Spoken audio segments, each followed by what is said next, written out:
Let's talk about parenting in adolescence. Your 11 to 18-year-old. They typically are expected to do a lot of things independently because it's scary to parents, but they're going to be an adult soon. But they are still an adolescent.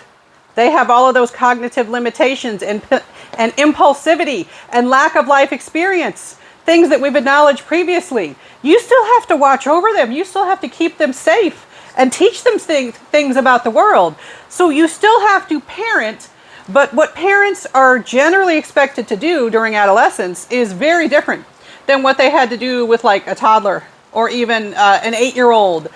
All right, there's a lot less direct control over your offspring when they are in adolescence, but you still have duties, you still have important tasks that you have to participate in.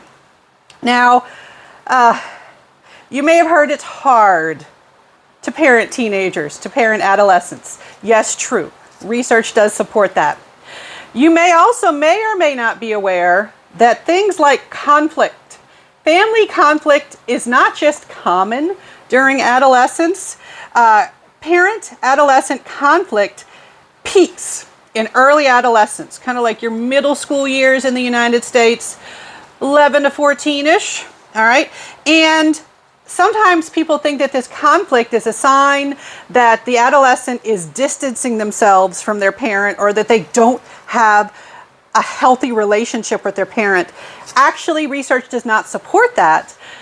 Conflict is actually a sign of attachment rather than distance. When you are securely attached to a parental figure, to a caregiver, you get older, you become more independent, you have to assert your independence. If you're allowed to assert your independence, to stand up for yourself, to explain yourself, building on things we've talked about in previous videos, that's a sign of a healthy relationship. It is to be expected that there will be some conflict. The adolescent and the parent or caregiver will not agree on everything. That is not a realistic expectation. Now, sometimes conflicts are quite serious. Sometimes it's something major, like I do not agree with your lifestyle, or I have found the parent saying, I have found out that you're engaged in dangerous activities and this is not okay. I mean, you can have serious conflicts, but most conflict with parents, caregivers, and adolescents, most conflict falls under the category of bickering, and bickering does have an official definition. And bickering involves petty, peevish arguing, usually repeated and ongoing, just stop nagging me, about everyday concerns. So here's the important part. It's usually not over big stuff, not over like, I'm going to kick you out of the house kind of stuff, or I'm going to run away and never come back on the adolescence part. It's usually about everyday concerns, things like curfew, like, hey, I need you to get back at the time that I said, or your music is too loud. Why are you dressing that way? It's you are taking too long to get your chores done. I notice you didn't do your chores. You're being sneaky. All right. So everyday concerns are the typical thing that parent and adolescents will argue about. So it usually falls under this category of bickering. Now, when we look at research on parenting styles and parenting strategies during adolescence, we see a lot of research supports that you don't want to go to extremes. You want to avoid extreme parenting. So going back to when we covered Baumann's parenting styles, remember how you had permissive and authoritarian parenting, where authoritarian was kind of extreme in the degree of controlling children. And permissive was in the extreme of not doing any control at all, of being lenient with children. You shouldn't go to either extreme, or at least it's optimal. It's optimal not to go to the extremes. So you don't want to be extremely harsh, extremely strict, extremely lenient. Research indicates it's better to kind of be in the middle, all right? So strict enough that there are rules, but not so strict that the child has no say in what they get to do during, in their daily activities, and not being so lenient that you're not contributing anything to the structure in your adolescent's life. All right, so avoiding extremes does seem to be the best strategy. It's all about finding a balance. All right, you want to protect your adolescent. You want to supervise and keep them from getting in danger, keep them from harming themselves or others. But you want to give them enough freedom so that they can develop independence, so that they can be a functioning adult. All right, so it's balance between control and encouraging independence, and it's hard. It is hard. All right, I've only got a 13-year-old. It's going to get harder. All right, it is hard, but it definitely seems that striking that balance seems to be important. Now, some other aspects of adolescent family relationships is we can look at things like closeness. You can probably anticipate that having closeness is positively correlated with what we consider beneficial or desirable aspects of development. And so what would closeness look like? What are the components of closeness? And so one of them is communication. All right. Do the parent and the adolescent talk to each other? Talk to each other, not talk at each other. Do they actually have open lines of communication? Not silence and not lecturing, all right, but actual communication. So do they talk openly with one another? Communication seems to be at least positively correlated with a lot of desirable outcomes in development. So it seems to be good to have open lines of communication. Support. All right, support does seem to be a big one. All right, do you trust each other, and do you comfort each other?